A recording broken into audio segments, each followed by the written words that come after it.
You're up. JC's up. Where should I stand? It's on Everyone's the over website. there, but the camera's over here. The actual camera is circling us. It moves around. So No, either way was fine, but we didn't know. as you speak, yeah, very cool. I'll come over here. Yeah, I think that's good. Okay, can I just tell you to advance slides if you want? Sure. I can do that. That's fine. So good evening, everyone. My name is Casey Grell. I'm with the Department of Transportation, and I'm here to give an update on the Chinatown Connections project. Specifically for this meeting, giving an update on the in-house projects that DOT is in progress of installing, as well as the traffic study updates, which includes the Park Row reopening scenarios. So we'll have a brief update on that. So I'll go to the next slide. So just an update, this is on the street improvement projects, which we refer to as SIPs. So this is an update on that. So we'll go to the next slide. So the first location we want to give an update on is the Park Row sidewalk and bike lane. This is outside of Chatham Green at Park Row and Pearl. As part of this project, we upgraded the bike lane to a parking protected bike lane by creating legal NYPD parking spots where the cruisers were previously parallel parking against the sidewalk.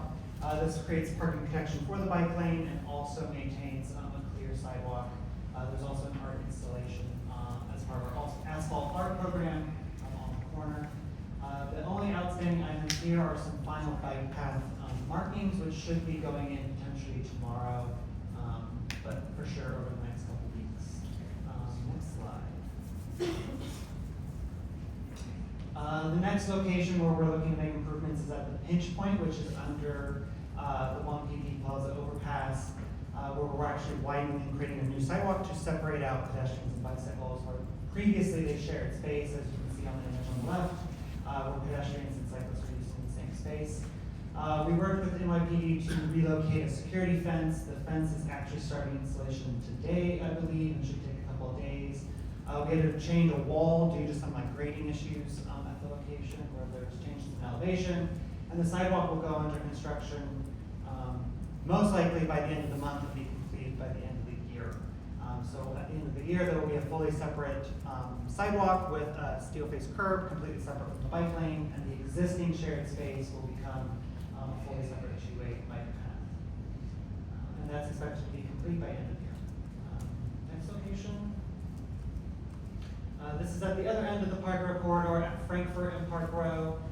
Here there was a new sidewalk and pedestrian ramp installed as part of the Brooklyn Bridge rehabilitation project, and that was completed. You can see on the right photo with the new sidewalk there. A wayfinding sign foundation was installed as part of that work, and the final actual physical sign will be installed in early 2025. There will also be some work on Frankfurt Street in 2025 to install a new protected bike lane to connect to Gold Street. That work will be completed early next year. That's it for that one. So we'll go to the next slide. As part of this project, we installed artwork at 4 locations along Park Row to create a more welcoming environment to draw people from the Brooklyn Bridge up into the neighborhood. In Chinatown, 3 of the 4 sites have been installed and are nearing completion or are complete. There were painted curb extensions on St. James Place to short pedestrian crossings across the cross streets along St. James. The Brooklyn Bridge stairwell was repainted to draw people down off of Brooklyn Bridge. The barriers protecting the bike lane on Park Row were painted to guide people up into Chinatown, as well as an asphalt art installation on Park Row, which was previously just a painted sidewalk extension. The final art installation piece is actually going to be on the fence outside the Brooklyn Bridge at Park Row and Frankfurt Street. It just went into production. It's a vinyl overlay on the fence and should be installed within the next, potentially a couple weeks, but may go into the next month. That will be the final art installation as part of the project. And next slide. The final location was the bus boarding island and two-way bike path at Park Row and Worth Street. The boarding island was completed with all the stop signage relocated. The two-way bike path markings are in progress and should be completed shortly. And we're continuing to evaluate for additional bike calming, such as rumble strip signage and markings that go above and beyond our standard kind of bus island treatment to be installed also in potentially in the next coming weeks or in the next month or two. Next slide. slide. We're also evaluating for additional street furniture on the bus boarding island to increase comfort for bus riders. We're beginning conversations with our franchisee for the bus shelters, which is JC&Co. Installing a bus shelter requires doing a site survey to check for underground utility conflicts. Once that's completed, if it is viable, we'll look to install one of our narrow bus shelters, which you can see on the top image on the right, which is installed on a 10-foot wide sidewalk, which is very similar to the bus boarding island. And that would take potentially a couple months into next year to be installed. We'll also be looking to install city benches and leaning bars, but want to coordinate the street furniture to make sure we're not precluding a bus shelter. So we're still working through some of those elements, but hope to have progress on that shortly.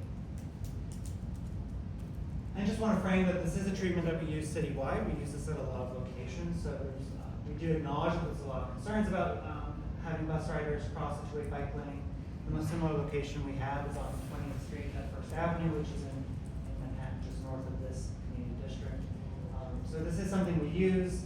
We're continuing to evaluate this location to ensure safety for all roadway users, but this is a kind of standard item in the DOT toolkit.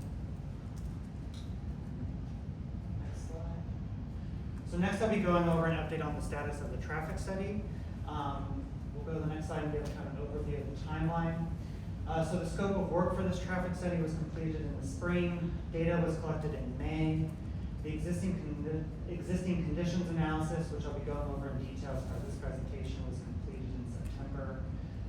We are continuing to work on the Park Row reopening vehicular demand analysis, which I'll have a slide on and go over what that entails. We're expecting that potentially in November, maybe early December, still kind of in progress.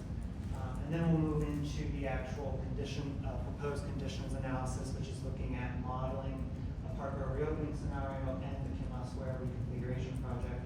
Also having that happen in November and December, with interim results by the end of the year and a final technical report probably in the early 2025. So just for an overview, this is the limits of the traffic study that we're doing as part of this project. And we are looking at 3 general scenarios. We are looking at only the Chatham Square reorganization as part of the capital reconstruction project. We are looking at only a Park Row reopening scenario, and we are looking at both of those scenarios combined. And the study will analyze vehicular, bicyclist, and pedestrian counts. It will look at travel times and travel speeds, parking and loading operations, changes in travel pattern within the existing city network under the Park Row reopening scenarios, and changes in conflict points between modes of travel when you change geometry at an intersection. And just for reference, the study provides data and context to be used in decision making, but the outcome of the study is not a yes or no if Park Row reopens. It's just for critical context and data points. Slide. So just a brief overview of kind of our standard data collection requirements as part of our traffic study. So we must conduct counts during the approved count period per the DOT traffic count calendar. We study at least one weekday and both weekend days. We look at least 4 peak periods, potentially more depending on the location. The counts must occur midweek with school in session to account for typical commuter patterns, making sure people are kind of going in and out of work, coming in to visit businesses, and are going to and from school. We do some traffic counts in summer sessions if the land use is critical for the study, such as if we're studying near a beach. So it's not always just in the school season. And just for reference, this study does meet all these standard guidelines, and these are the guidelines that the city uses for every citywide study or studies conducted citywide that are done by DOT as part of ULURP actions, redevelopments, and DOT projects. So now getting into the existing conditions. This section is pretty data heavy, so there's a lot of information to go over, but this is really just quantifying data and quantifying the existing conditions as they were when we collected all this data in May of 2024. So the counts occurred on Wednesday, Saturday, and Sunday. For reference in the upcoming slides, all the data presented will be for the PM peak hour, which is the peak vehicular use period in the Chatham Square intersection. The final report will include a summary for all of the peak periods. And you can see the count periods when we collected data and the peak periods when we are actually studying each individual peak hour. So we're looking at a typical weekday AM, midday, and PM, and the weekend peak hour. And then just reference for the table, that table shows the total number of users in the Chatham Square, Chatham Square area with the peak hour highlighted. So midday and PM are the peak times for activity within the square. And next slide. So the counts occurred in May on a Wednesday. Due to the ending of the school season, we needed to get the counts in order to advance the study. This was also when the Trump trial was in action, so we picked a day, which was Wednesday, when the trial was not occurring, to get as representative operations as possible. We then did an extra step where we looked at historical count data to confirm that the trial was not having any impacts on data collection. And while looking at the 2017 to 2023 historical data, we found that the data was of sufficient quality, in general was higher than historical data, and the only major change that we identified was that the traffic volume on Worth Street in the historical data was very low, but that's because we assume Worth Street was under heavy reconstruction, so volume would have been reduced in the past. The tables show the historical vehicular counts at the specific intersections listed with a comparison to the 2024 traffic study. And we also want to note that the pedestrian and bicycle volumes were also unaffected during this time. Next slide. So looking at the traffic study, we like to look at something which we call modal share, which looks at the total number of roadway users at a given location, just for comparison. We want to note that Chatham Square pedestrians are the largest mode of travel in the square and represent about 80% of users in the PM peak hour. This rises to 85% in midday. One thing to note is that the vehicular volumes are relatively consistent across all peak periods, which is not typical for most traffic studies. Most locations have a very high AM and PM with a lower midday. Due to the proximity to the Brooklyn Bridge, we see peak volume basically all the time because you're a major interborough transportation infrastructure. Also worth noting that the weekend volumes are just as high as the weeknight volumes, which is also not typical of a typical location, where typically weekend volumes are much lower. And next slide. We then like to look at what the square is made up of. So what's the road share? How much space is each roadway user getting? So Chatham Square is about 1/3 sidewalk space and 2/3 roadway space. The majority of the roadway space is shared between all roadway users, including cars, trucks, buses, and cyclists. There's not really dedicated space for any one use. Most of the curbside space is loading for trucks or bus stops, and there's minimal dedicated bicycle space in the square today. Next slide. We also looked at vehicular origin and destinations within the square as part of the study. So we identified the ins and outs during the peak period to determine flows. So Division Street is the highest origin, so people coming from points east, and then it's followed by Worth Street and St. James. And Bowery in the northbound direction is the highest destination, we assume, because people are going to the Brooklyn Bridge, or not the Brooklyn Bridge, Manhattan Bridge. So the division to Bowery is a key connection within the square. And we'll go to the next slide. We then use this to identify some of the key flows from a vehicular standpoint. So these are the top 5 movements in the PM peak period, which represent about 45% of the volume going through the square, even though it's only 18% of the possible movements. So a very large amount of the traffic volume is doing these top 5 movements.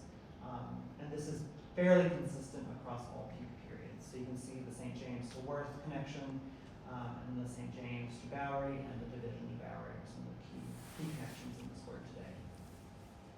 And on the next slide. We also wanted to understand who's driving through the square, where are they ultimately going. So we did an origin destination study and found that about 60% of trips, vehicular trips passing through Chatham Square have destinations in Chinatown today in the AM peak period, and about 20% of trips passing through the square originated in Chinatown and are going somewhere else. This is basically inverted in the PM peak hour, with 24% of vehicles coming through Chinatown and 50% originating in Chinatown. This is a subset of data. It's used from anonymized GPS data from cell phones that we have a contract with a data provider for. So it's not representational of everything. If you went out there and actually traced every vehicle, it might not be exact, but it's just more for representation of general travel patterns at a very high level.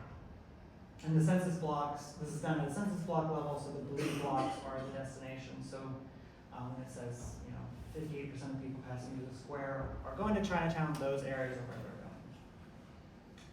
Next slide.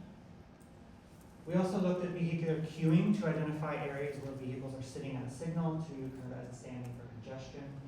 We found that 1/3 of the intersections in the study area have vehicle queuing or delay above the average.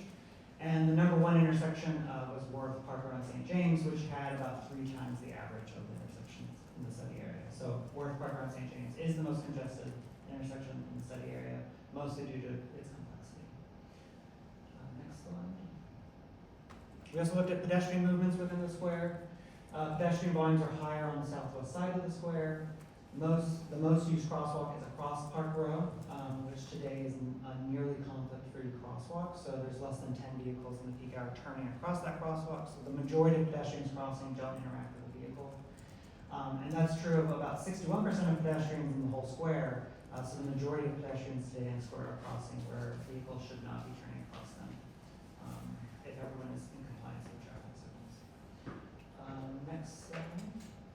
We also looked at bicycle flows through the square. East Broadway and Park Row are the largest origins for cyclists, which somewhat makes sense since they have the dedicated bicycle infrastructure. And Worth Street and East Broadway are the largest destinations. Again, East Broadway has a bicycle lane, and Worth Street is a key east-west connector because it actually goes through substantially to other neighborhoods to the west. Next slide. So we are currently in the middle of conducting our analysis to estimate the volume of vehicles who would use Park Row if it was reopened. And we're using a variety of data sources to do this. So we're looking at the One Police Plaza Security Plan EIS. We're looking at the pre-closure volume data that was included as part of that EIS. We're looking at the origin destination data that I previously touched on as part of our analysis. And we're also using a DOT Lower Manhattan Network model. This is a network-level traffic model for all streets below Delancey Street for the southern tip of the island, where you can change whether streets are open and closed, and it reroutes traffic through the entire network. So we're able to use that model to open Park Row and see where traffic would come from other parts of the traffic network. So that's in progress, and we'll have more updates to share later in the year. The next step, once we've identified those reopening volumes, is to go into actually modeling these different scenarios to understand impacts and changes as part of these 3 scenarios. So we'll be taking our existing conditions, which I just presented, and taking that model. We'll be mapping it and changing it to accommodate the future, and we'll be creating 2 separate models of that. That's the future with and the future without changes. And this future model takes into account additional projects happening in the city. So we'll be incorporating any changes from the Borough-based jail and other large developments happening in the neighborhood for both future models. We'll then be applying the scenario changes to those models to identify any negative or positive impacts from those changes. So we'll be running a Park Row reopening scenario, a Chatham Square scenario, and then both of those together. We then look at that model, those outcomes, and compare it to the future no action to see what needs to change to make those scenarios better. So we may look at different lane assignment changes, the number of lanes at each approach, signal time changes, and geometric changes to better accommodate anything happening, which is either Park Row reopening, Chatham Square, or both those actions. So that's kind of the final outcome as part of the traffic study. Next slide. So just kind of reopening the timeline. So currently looking at the Park Row reopening analysis, and then moving into the actual modeling where we get into determining positive and negative outcomes from each of the actions and scenarios. Next slide. That's it. So open up for questions. I don't know if we want to focus on the SIPs first or the traffic. Actually, we'll throw it back to the committee first. Yeah. But thank you, Casey. I mean, it's such a great presentation. I was fortunate enough to see it before with the working group that UC is heading. Just a few questions. So again, if you could just go over, just for everyone in this room, why we're here doing the traffic study. Like, is it the capital project that is funded, the $50 million for Chatham Square? I just want to, if you could just let us understand that a little more. And I don't know if that's Gigi, if you're better to do that, or Yeah, we can tag team it. great. So yeah, a big part of it is the $55 million investment as part of the Chinatown Connections project. which was taking the outcomes from the state downtown revitalization initiatives funding, which funded $5 million for Chatham Square and $4 million for Park Row. There's then a subsequent increase in funding from the city up to $55 million, mostly for the Chatham Square reorganization. So this traffic study is in support of that, but also looking at the call from the community to explore reopening Park Row because they're so connected. We wanted to study it all holistically. So it's a coordination between the capital project and the other Park Row initiative. Okay. And then before I turn it over to the committee here, just one question on the schedule. If we could just go back, just to understand a little bit more. I know you guys are doing stuff behind the scenes. When will be the next time that you think, and again, I'm not gonna hold you to it, but coming back to the committee again with like findings and those types of things? The biggest challenge will be the holidays. We're hoping to have initial results like end of November. Potentially we could come as early as December, but I think it just depends on the schedules for the boards. I think for sure in January, but it's going to be just a scheduling. And that'll be more or less DOT kind of coming back with the findings of the study, showing us the 3 scenarios. And at that point, will there be any recommendations of what DOT thinks, or is it kind of like you're just coming back and that's it, and you're just presenting that? Again, just to understand.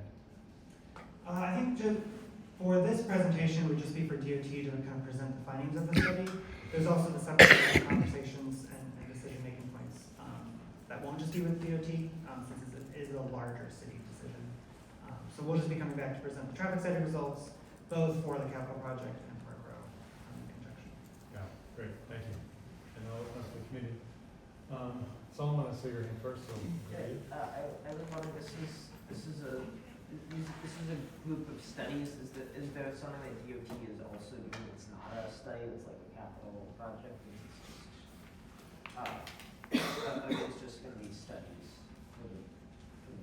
No, so there's kind of 3 parts. There was the in-house projects that DOT has mostly completed as of now. That's kind of part 1. So that was all the artwork, the pinch point sidewalk reconstruction, the bus boarding island. That was all kind of like a part of what we could call phase 1. There's then essentially a phase 2, which is the $55 million reconstruction project, which is fully funded, so it's not a study. And it's an EDC project. They're leading on that project. So that's upcoming. This traffic study is kind of an in-between. It's kind of like a phase 1.5. Where we're studying that capital project to meet an accelerated timeline. So we're doing it in advance of that project fully starting, while also addressing the community concerns over Park Row. So this is kind of a middle step in between the in-house project and the future capital project. But the future project is fully funded. It's not just a study that will sit on the shelf. Great. Michelle? I just have a small question, which is, are you going to be replacing the Chinatown sign on the staircase down from the Brooklyn Bridge? Because it looks kind of sad now. It always looked kind of sad, but right now, especially with the new painting. So is that maybe something that can be done? We are continuing to take like a broader look at wayfinding in the area, and we can take that back to our wayfinding team for consideration. It looked better when the rest of the staircase was a little more sad. Now that the staircase is much nicer, that sign does show its age, so we can take that back for consideration. Cool. Thank you. And Sherry? Yeah, a great presentation, and I really appreciate how you included all of the modes, the 4 modes in the existing conditions analysis, and you had metrics for those modes. And I'm curious, when you do the future conditions modeling, how will you analyze the other non-driving modes? Is your model going to model flow for the non-driving modes? The traffic studies are relatively vehicular focused, but there are things we look at for the other modes. So we do increase volume, assuming that pedestrian, bicycle volumes, bus riders, all that continues to grow. That's kind of a citywide baseline, so we do incorporate that into our models. But we also will look at the biggest changes. We really want to look at conflicts between modes based off of these changes. So it's really like, okay, we're changing a street direction. Is that going to increase the number of cars turning across the crosswalk? Like that's really where the other modes come into play, less so from just like an overall volume standpoint. Okay. So you are going to forecast volumes for all the modes? Correct. and then mainly look at conflicts between vehicular flows and the other three modes. Yeah, that's a major part of the traffic study. And those future conditions, those future metrics would be the basis of recommendations? Correct, yes. Nancy. Hi Casey, thanks for the presentation. I have a few things. First, I just wanted to commend, in terms of the artwork and drawing people down from the bridge, for folks that really express concerns about the economy for Chinatown, the FIDI and Seaport. I think we can see the difference, like even with the temporary art, where people are really coming down the staircase and moving on Park Row in, along the artwork, into Chinatown to shop and eat and dine and good things. And so I think we're seeing the results of that. I would ask that we think about permanent, because this is really like the temporary work. In terms of like the scenarios that you're looking at, and I attended the community board one, I think one of the questions was, are you expecting to alleviate the current traffic conditions on St. James and Worth Street? Or are you also DOT expecting, in terms of the modeling, other traffic coming through Park Row potentially because of the reopening and being diverted from other areas? I'm gonna go through all my questions first. Okay, try to remember that. Okay, so I think also as part of the study, I would recommend and suggest that the results of projections, right, like potentially the harmful, if we're expecting this convergence of potentially pollution or injuries that could be part of the study and the results. The other thing I would note on Worth Street and Park Row, you had mentioned that it's like 3 times the average and it's due to the complexity. Actually, it's really due to illegal parking. There's no standing signs. There used to be no parking, and the federal government was vigilant. But after COVID, and it is so stark in contrast, on weekdays, it's completely lined up with placard parking. On weekends, it's completely open. Like no one is parking on, because it's illegal to park there. So in terms of the study, I don't know how you incorporate the illegal placard parking in that, but I would ask that you do. Thank you. So for the first one, for the temporary question, yes, the long-term goal for any temporary improvement is to build it out permanently. That's what we're doing citywide. We install painted infrastructure and then look to seek capital funding for reconstruction. The timeline is long, it's expensive. We try to make improvements as soon as possible and then seek further improvements. I think a big point for Park Row is it's difficult now to project a cost for building these all out because we don't know what the future of Park Row holds. So that's kind of like a big outstanding question. For your second question about modeling. It was, I was asking about, are you expecting just to alleviate the Yes. current traffic, or? Yes, so that's part of what this traffic study is really going to look at. Will it make things better on St. James? And I think that's something we don't know yet. There's an expectation that some traffic will move off St. James, but there's also an expectation that more traffic will come into the neighborhood. You open a street, you're inviting other people who are avoiding that street. Potentially a lot of people are coming out of the tunnel and using Church Street or Center Street or other northbound directions who may now come into the Chinatown area. So we'll be looking at that, and that will then be a decision of whether that's a good or bad thing. And then for your final question about the placard parking, the existing conditions analysis really does study that May condition, and there was, I'm going to assume and guarantee that there was placard parking occurred there, so we are modeling under what is happening today, which is placard parking. But as part of that modeling, we are going to be suggesting a series of recommendations like, yes, if the parking was free and there's 2 lanes on Worth, this is what would happen to Worth Street, and then it becomes a conversation about enforcement and what that means for the project. So we will be looking at both scenarios as part of the traffic study. Sorry, I have one more, and I want to refer back to the Chinatown Connections meeting, and you received feedback from AITSA related to the bus island.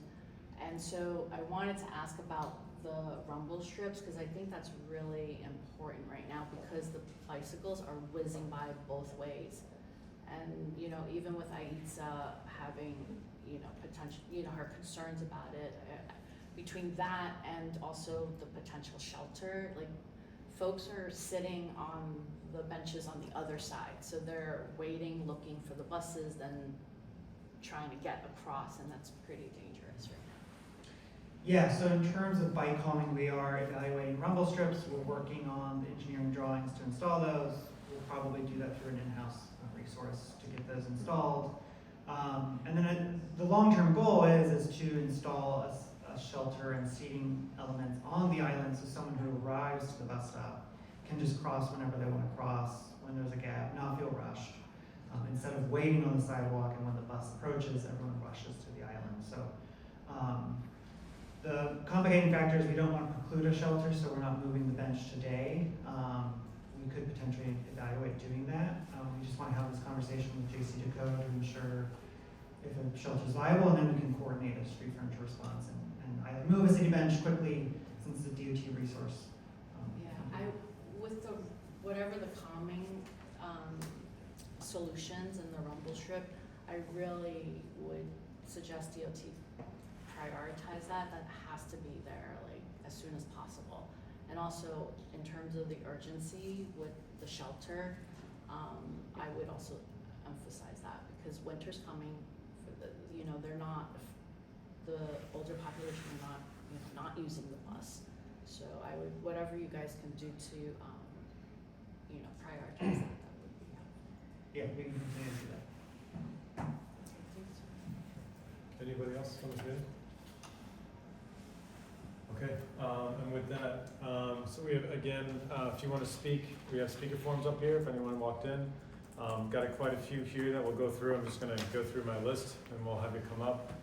For folks that are joining us online, if you can put your hands up, I am just going to go down the line. We'll probably do 2 folks in house and go hit one, whoever is putting their hand up. So with that, Chi?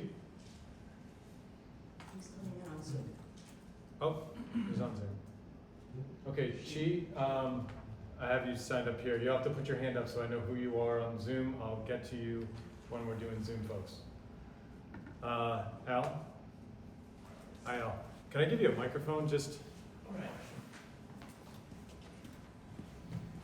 to make sure everyone hears you? Is it all right if I ask a question about the presentation? Because I did have a question about, you were showing like parking spaces, permanent parking along Park Road in front of Chatham Green. I don't understand that. Is that going to be for the police department? Because presently you haven't reopened the street yet. So would it be permanently for the police department, and then even after the street is reopened? I don't think the final regulation is determined at this time. In the quick project, I think it's on slides, it's probably on slide 6, maybe 4.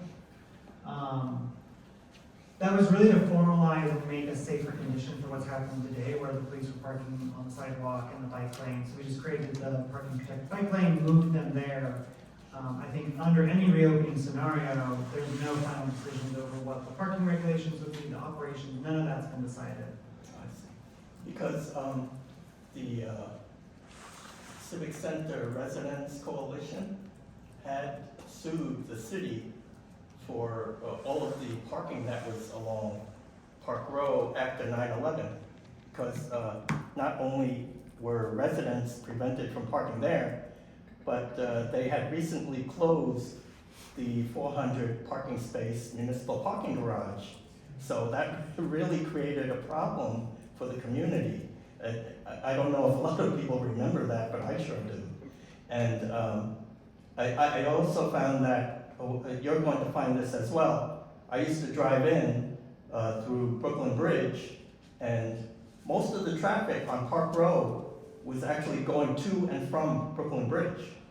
So with all of the different traffic patterns now, with some of the ramps closed off, you know, you're not gonna replicate what was there before. It's just not gonna happen. I do have a question though about what was recently done on Park Road for that bus island. We had a resident of our building.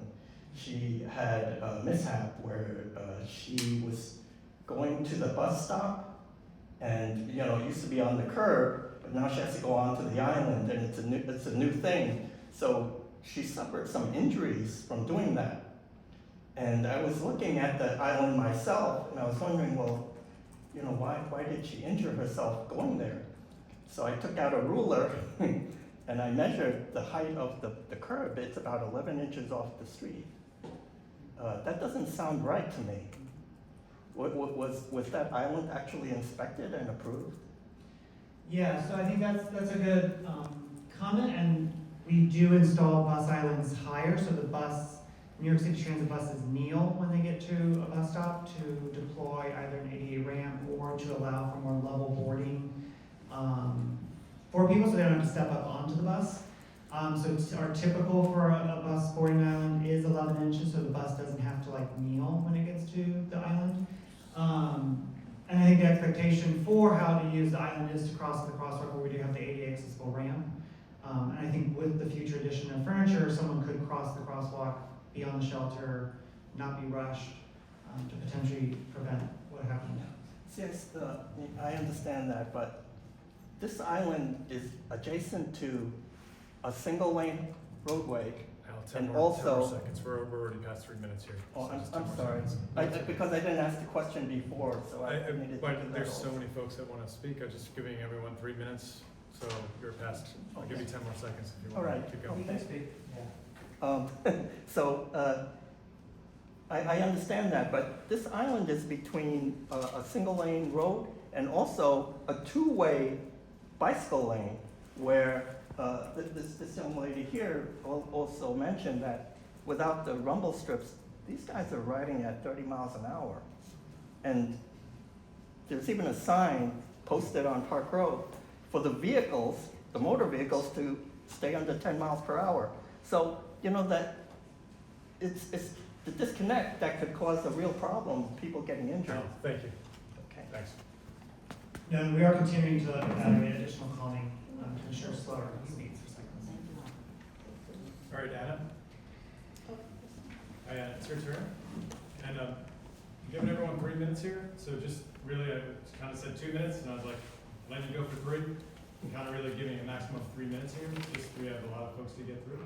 So come on up, if you could use the microphone. Okay. But I'll give you a warning, I don't want to be rude, but I'll just give you a warning when you have a minute left, okay? Well, the DOT SIP noted that the bus island and the 15 NYPD additional allotted spots are temporary on Park Road. Is that correct? Correct. Okay, so I'm not understanding, why do cyclists need a lane of 15 NYPD parked cars to protect them since Park Road is currently closed? So for the parking protection, it was more to formalize parking that was occurring there in the bike lane previous, and we moved it to formalize it just on the street. That was the goal of that change. So the parking was already there, we just moved it to a floating formal parking. But they weren't permitted to park there to begin with. Sorry, we have one speaker here, we're not gonna be doing that here tonight, just one speaker at a time, thank you. They weren't permitted to park there to begin with, so now you're giving them permission to park in those 15 spots, is what I'm saying. Yes, that's correct. Okay, just to be clear. Okay, since Chinatown Connections is beautifying Park Row, how are these parking spots making Park Row beautiful? I can't speak of whether the community finds parking beautiful or not. We've heard a lot of concerns about parking from the community, but there are multiple facets to all projects. So I think that's a valid concern. If you don't think parking is beautiful, I think it raises questions over whether parking is ever allowed on Park Row under any circumstances. Okay, well, and also since NYPD has taken over the municipal garage. Why can't NYPD park their 15 NYPD private cars there? I can't speak for NYPD operations, unfortunately. I have 1 minute. And since these are temporary improvements, who will be responsible for paying to remove these temporary improvements and when? I think that will all be in consideration for conversations over the future of Park Row. So I think once a determination is made and there's community consensus, we then work towards implementing whatever that plan is. But because we don't have a plan, it's impossible to give a timeline at this stage. Yeah, 30 seconds. I'd also like to strongly recommend the removal of the unnecessary and dangerously challenging bus island. Seniors and handicapped and people with strollers and wheelchairs find it very difficult to navigate. I don't even understand how a wheelchair can navigate after the bus route comes down. So, and also the bus island was built on top of Con Edison pipes, which were just replaced prior to putting the bus island in. So please take that into consideration. Thank you for your presentation. Thank you. Thanks, Anna. All right, next we have Victor. Hi, Victor. Do you mind coming up and taking the... No, just give me a mic. I'm stuck here. I'll just say, please. Yeah, it's on. You know, Chinatown's been around 150 years or so. We carved out a space when people were killing each other to make a community. We went through depressions, wars, anti-Asian hate over the decades, right? Now you have 9/11, all of a sudden they closed down Park Row. You know, Chinese believe in a thing called feng shui, you know what I mean? It's like the flow. Well, you cut the flow of Chinatown, the traffic that used to go northwest, east, west. It's a major artery. No consultation. It was a temporary closing of Park Row. What are we in, 24 years now? That's been closed. Now we have these electeds. Oh, we got $20 million for Chinatown. We're going to revitalize Chinatown. Okay? Where'd that $20 million go? Like when you realize that when you built that little Vest Pocket Park where the statue is, that cut off the flow from East Broadway to St. James, where a lot of traffic used to go back and forth. Now you're jamming everything down that little turn, 3 traffic lanes hitting, and people, and, you know, the old people running around like, you know, like Death Race 2000. And then when you decide, oh, we're going to do Chinatown Connect. Have you ever talked to anybody in Chinatown about what's been going down for 20-something years? That municipal lot was given to Chinatown as a give back when they built One Police Plaza. And now you take the thing back, no questions asked. It's ours. We're closing down Park Row. We're closing, and you built this stupid island which funnels all the traffic, and now you're trying to put $55 million to solve a problem that you guys created in the first place. I live in this area all my life, and I've never seen the mess that it is right now. All right, thanks, Victor. All right, next is Jeannie.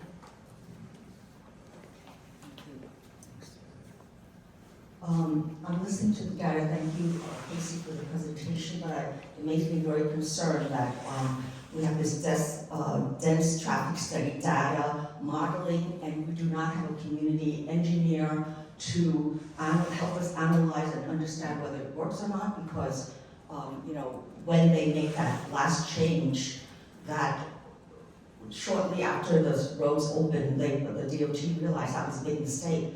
We don't want to be doing something like that again, because they projected it would take 3 years to do 5. It could really severely hurt the community. In addition, there are 3 other projects that are happening at the same time. Okay, 70 Mulberry Street is being built. The mega jail is being built. And on Park Row, the Silvio Molin building is also going to be reconstructed for $50 million. That's a lot of money, and that debris is going to be coming through Park Row again. So there are many things going on. So I really ask that you consider all these scenarios before you rush through a project that the community is not fully engaged in. And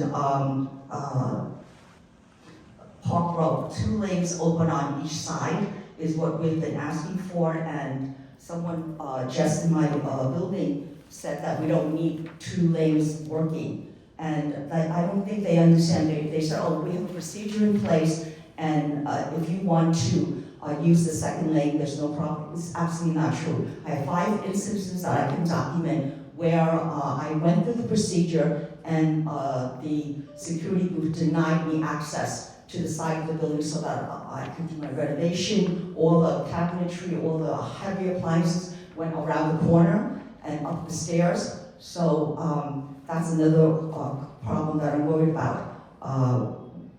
The other thing is that with the increased emergency vehicle access times all over the city, the traffic that the neighbors all see is on Worth Street and St. James, single lane in each direction. If there are emergency vehicles coming from downtown hospital and Beekman Firehouse, they can't get through. They can't go on the opposite lane because it's dense and heavily congested. So it's a life and death sentence for us. Those are the only 2 ways that the emergency vehicles can get through to us now. So that was my lot. Do I have any more time? 20 seconds. 20 seconds, okay, that's it, thank you. Thanks so much. All right, and I failed to actually go to some of the folks online, so I'm gonna just switch and do that. I apologize to you guys there, because I'm gonna go to Eric. I'm gonna allow you to speak. You're first in line here. Eric, please go. Take yourself off mute. Great, can you hear me? We can. Okay, great. Thanks for letting me speak. I want to give the perspective. So I'm a parent. I've got 2 kids and 2 grandparents that we often use Park Road to take my kids to daycare and to school there. And one, really appreciate the beautification efforts. Really a much more beautiful place to bring the kids and take them to school every day. One thing that I do notice and I'm concerned about is even right now the amount of traffic and the danger of crossing from Park Row, crossing over Worth Street and over Division. It's just a tremendous amount of traffic, as well as even with the traffic guards there, they're generally observing that they're prioritizing vehicular traffic and really effectively shortening the crossing times significantly.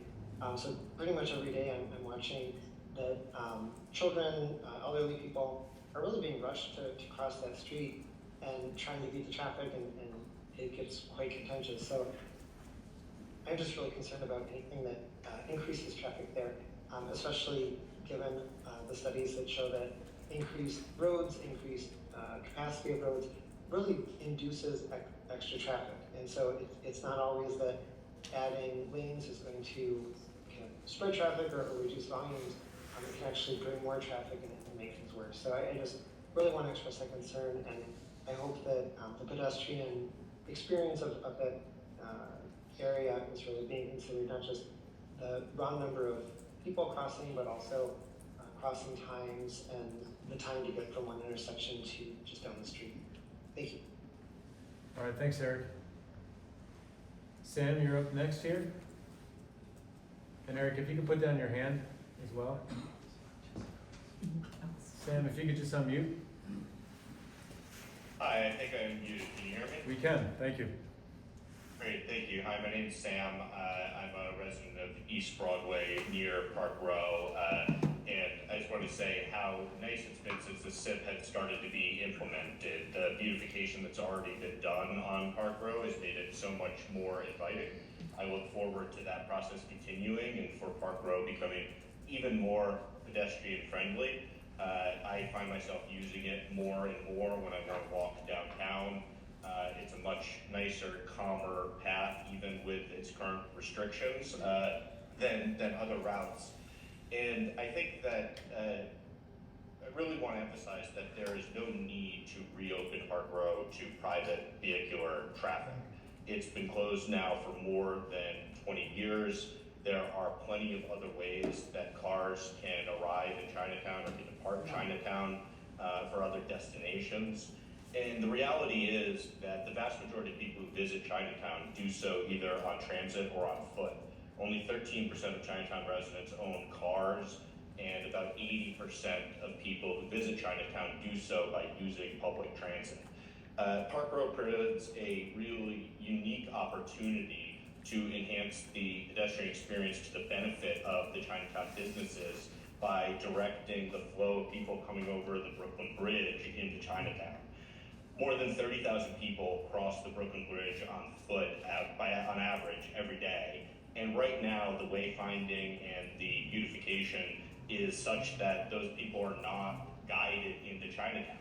And so if we can go further than this and create a truly pedestrianized street, the benefits for Chinatown would be enormous. So as a resident and as somebody who wants to see Chinatown thrive, I really encourage you to fully pedestrianize Park Row and not permit private vehicles there. Thanks. Great, thanks, Sam. Just for the folks online, I have 2 more hands up, so I'm gonna just go back to the room here, so just hang tight. If there's anyone else online that wants to speak, please put your hand up. Next, we've got Tribble. You just use the microphone, I don't know if we've got. Sure. Thanks. Casey, thank you so much for your presentation. I don't even know where to begin to unpack this issue on Park Row or not Park Row. And I don't really understand where the community board can help us, but it is an NYPD problem that we're dealing with all the time. The placard parking, the extra parking on Park Row. I truly believe we can have it all if they did not abuse their campus. They have been overreaching their footprint since 9/11, and I know that's not your concern. But again, I don't know the ways of the community board and what you can do to help us, but that's really what's putting us in this chokehold, and this is what the whole experience of Park Row and the debate is over.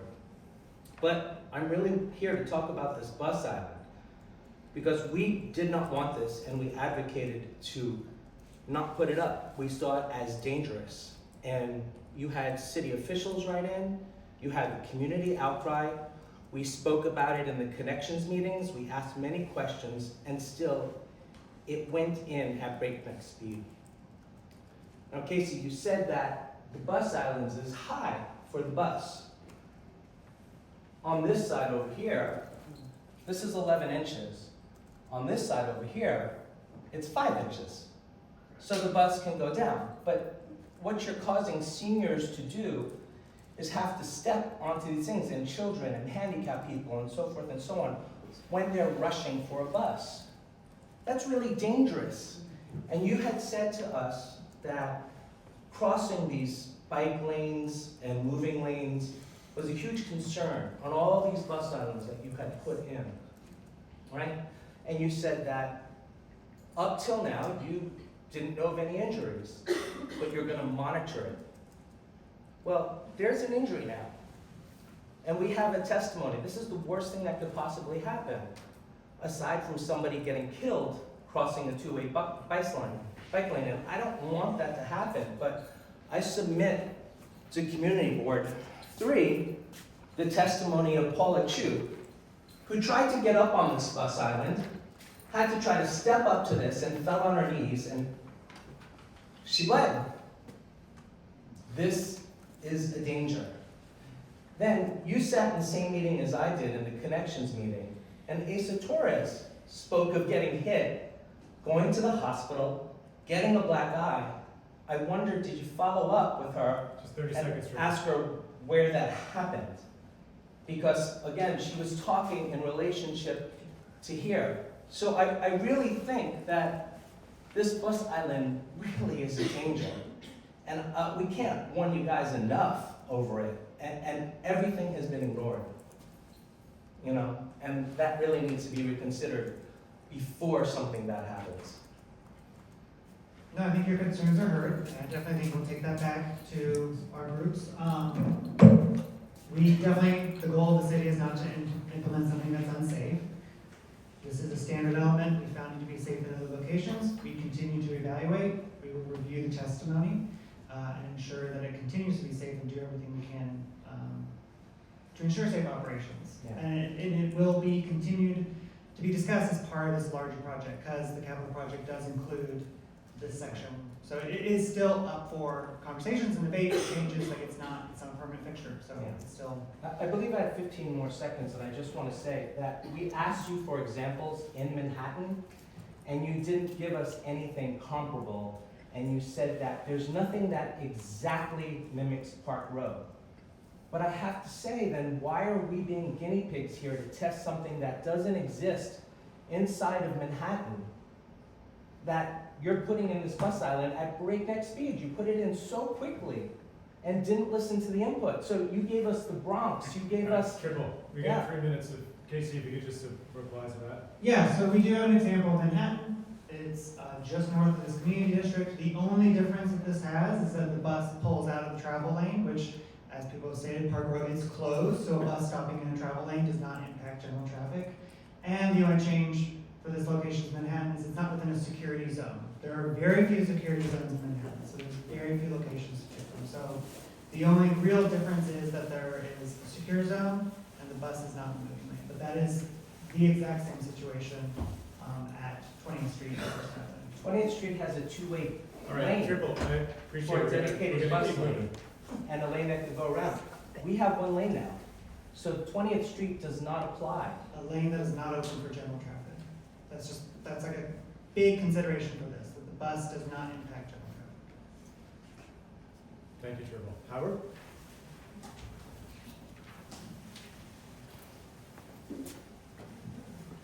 Dear committee, I would like to speak up on presentation. I'd like to speak about the 15 parking spots allotted to NYPD vehicles. I think it was questioned earlier why there was even a need for these 15 parking spots.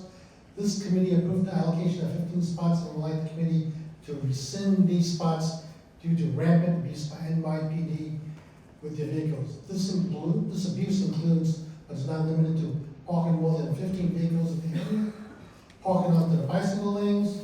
NYPD on occasions have commandeered Park Row and used it as staging areas for all types of NYPD buses and vans, which includes parking on the pedestrian sidewalk. The biggest abuse was shortly after 9/11 when NYPD closed the municipal parking lot that provided 400 parking spots for our community. DOT, CB1, CB3 all recognize that there is abuse by NYPD on Park Row. I ask that we do something about these abuses instead of nodding our heads and saying we've seen it, these examples also. We can right some of these roads by taking away the 15 spots from NYPD. These spots are placeholders for NYPD vans and buses, and when NYPD wants to close Park Road, they park their vehicles there. NYPD should not have control of these spots. These spots should be given back to the community as a small measure for the loss of the 400 parking spots that was lost when the municipal parking garage was closed. I ask that CB1, CB3 take away these spots from NYPD. Thank you. Thank you. And thank you.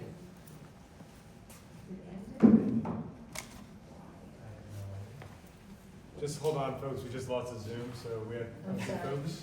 Let's go back on. Hey, Vincent, could Yes, you Howard. answer my question? Is CB3, is it in their purview to be able to help us with NYPD? I don't know. Yes. Yes. Yeah. Okay. From a standpoint of the office and all that, I mean, again, I think that is, it's a trouble in here, but district-wide. It's a placard issue all over. I mean, I could go down Delancey Street and, you know, there's the fire department there and NYPD there, and they're parked all over the sidewalks. It's a community-wide issue, if not citywide. Sure. It is an issue. But So especially yes. in Chinatown, because where I live in Chatham Green, Can they I have commandeered all the suggest- streets around us, so can you help Can I us with that? suggest that we wait till we ended the Zoom? I want to get you back on the, make sure you're Sure, sure.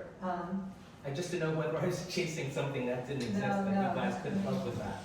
Let's see, how do you get on here now? I think I did that. Recording in progress. Okay, go ahead. All yours. We're back on. Yeah, do you want me to repeat what I Yeah, said? repeat it just so it's on. Yeah, I didn't know whether it was in CB3's power to help us with the NYPD situation. Aside from just the placard abuse, we're talking where I live in Chatham Green, we are surrounded by closed off streets that the NYPD has turned into parking lots. They've extended their campus way past what's allowable ever since 9/11. And I'm begging CB3 to help us with that, because this footprint is choking us and causing all these problems that Casey has to deal with the DOT. His answer is, I don't know, I'm not the police, I can't answer that question. Still, I can repeat it again, because I've been living with it for so long. It's gonna get better and better. Yeah, it'll get better and better, I'll streamline it.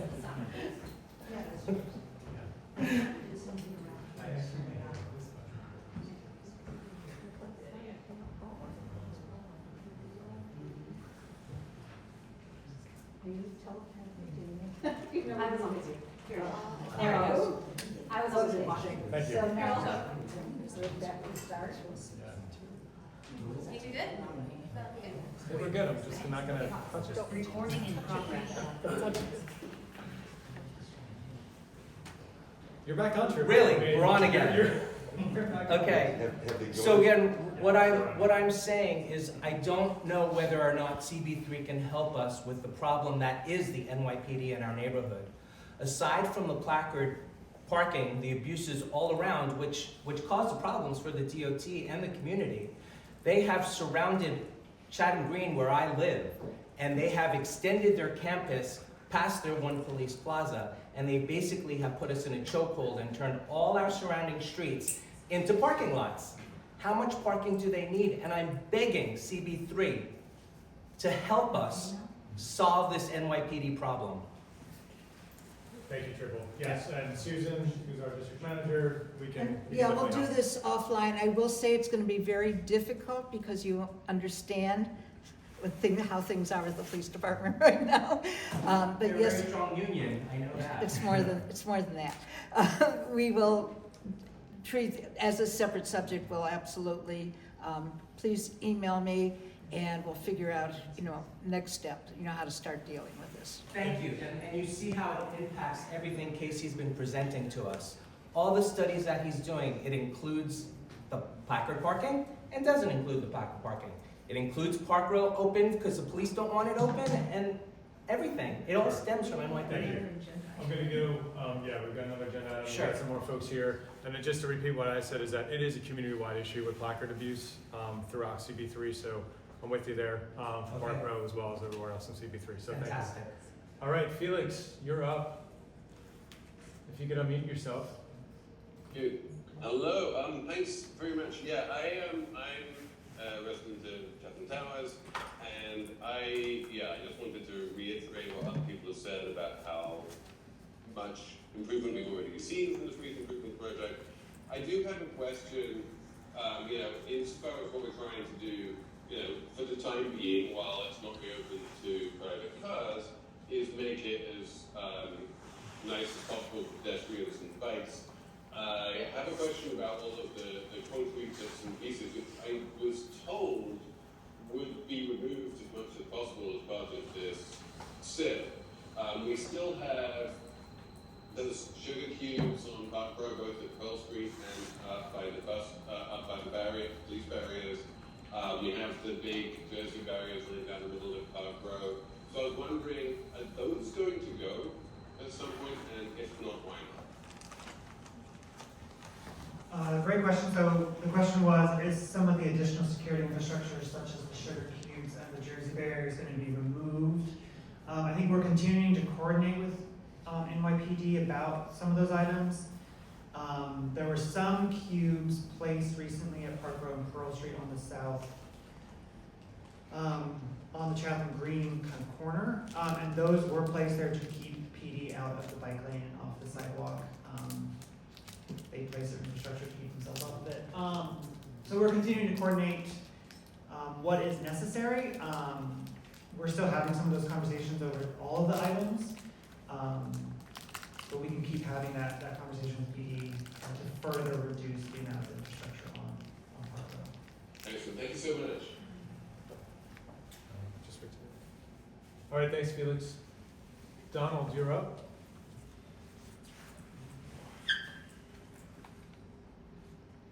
Hi, Donald, if you can take yourself off mute.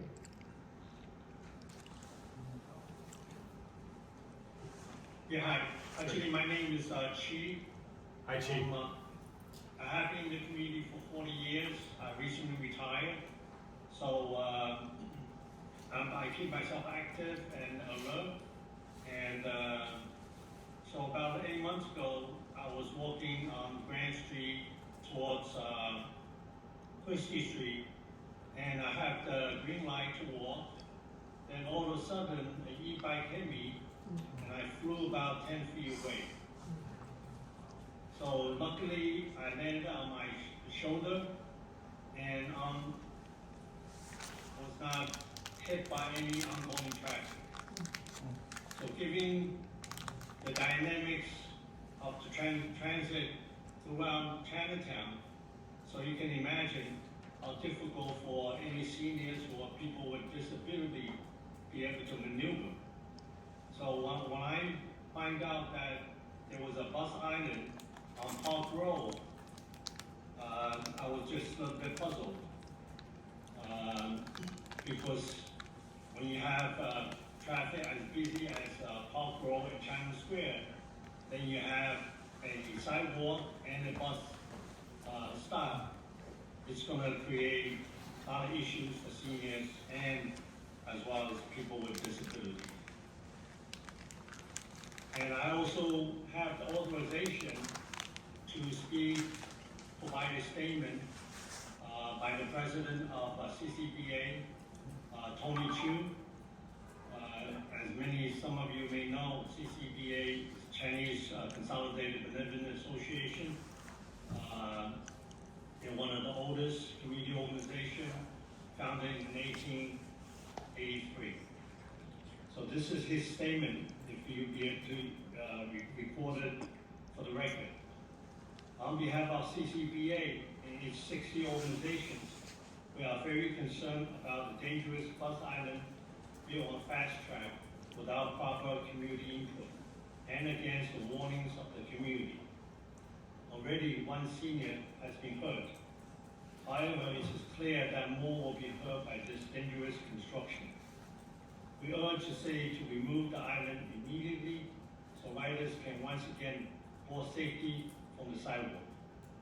Thank you. Thank you, Chi, and I'm glad that you are okay and able to call in tonight, so thank you. Okay, we have 3 more folks online. Amelia, you're next.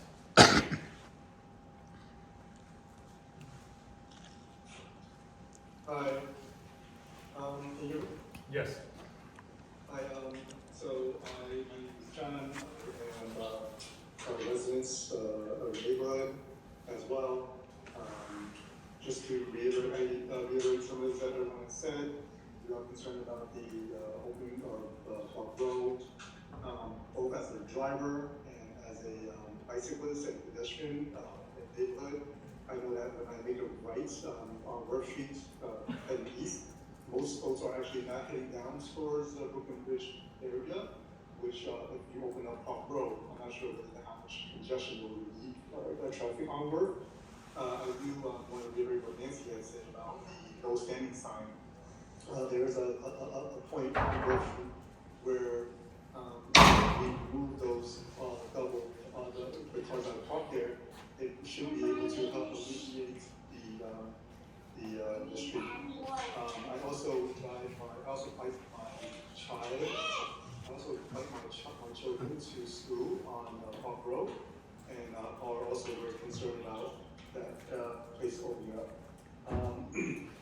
actually my 7-year-old daughter would also like to say something as well in regards to this. So I'm gonna give her a mic. My name is Amelie and I am 7 years old.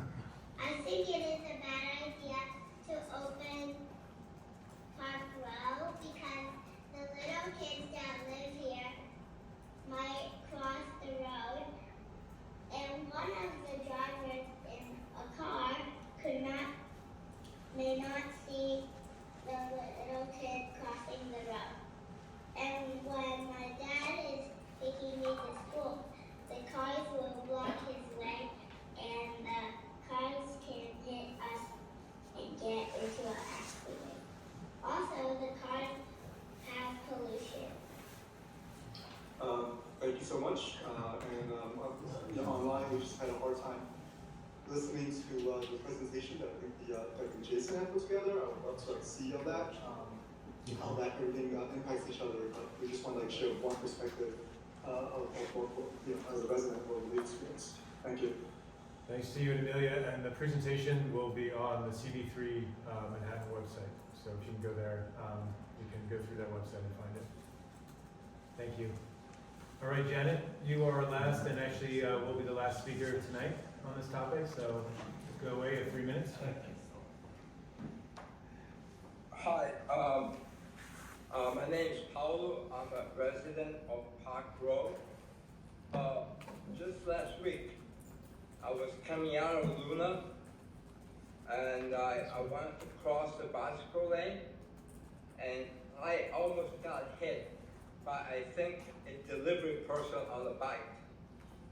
I yelled at the person, not knowing that he was going, not knowing that the bicycle lane is two-way. I thought it was one way. There is no way, there's no strip, there's no information that says it's two-lane. I only learned about that through the information for this meeting. So it is very dangerous to have a two-lane bicycle, two-way bicycle lanes over there. That's number one. And number two, I think people have a presumption of cyclists being very innocent, law-abiding people. Unfortunately, most of them are not. Most of them are not. They're going to injure people. I almost got hit. And remember, people going from that direction, from let's say King Lao toward the underpass, it's a downhill. So they're going to get more speed, and they're going to hit people at higher speed. Again, I am personally not. I'm personally pretty active, and I'm personally not slow in reaction, but the person almost hit me. So I really think having a bicycle lane there is dangerous. To have it two-way is probably 2x, 4x more dangerous. And another thing about that bicycle lane, if it is really a two-way bicycle lane, I don't think it is really wide enough. It is. I think the whole planning of opening it up and trying to help traffic for cyclists, for cars, all that has been done in haste, without planning, You have 30 seconds. without consideration of pedestrians. And I would like to add two more things. You have 20 more seconds. Please go, you have 20 more seconds. Oh, okay. I questioned the data about the survey of 40% of the drivers coming out of Bowery toward the underpass really Chinatown traffic. I don't know how they got the number. They question the driver, they track the people. It's like throwing out numbers for only to prove something. I really have doubts about thank you, I appreciate your comments. Okay, so I just learned that we have to be out of here by 9 o'clock tonight, so we need to keep moving, but I wanted to just bring it back to the committee for if anyone has anything to say for tonight. I just have one question, because they do this over here on Clinton, but it says look both ways for the bike lane, is that a possibility to do over there? I put a sign. Clinton to Lansing, is there a sign or? No, the Clinton bike lane, like right over here, there's the sign that says look both ways for the two-way bike lane. Based on what the gentleman who just testified said, maybe that would be a good improvement. Yeah, we could look at additional signage warning pedestrians that it's two-way, and the yellow center line and bike markings will be going in potentially starting tomorrow, so that will also help. Thank you. I have a quick comment. Just following up on the Jersey barriers and the sugar cubes, NYPD did say that the Jersey barriers are not there to protect. It's there because there's nowhere else to put it, so they can find another space for it to at least start making Park Row look normal, decent.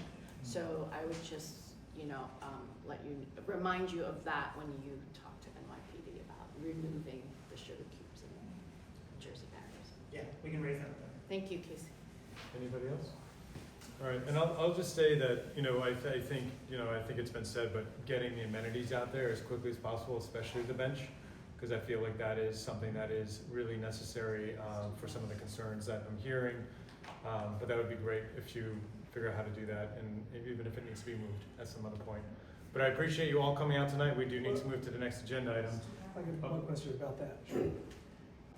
There's a crosswalk to get onto the bus, that bus island. That's what I've always used when I go onto it. Is there anything that's preventing people from seeing that? I mean, 30 feet from, I'm wondering why someone would choose to walk across the bike lane and then try to go up and 11.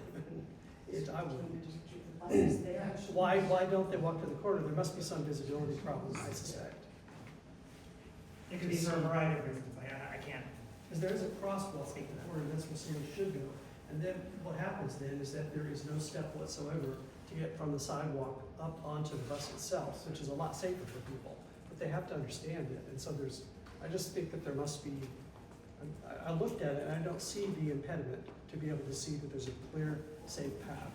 So if you could look and make sure it's evident.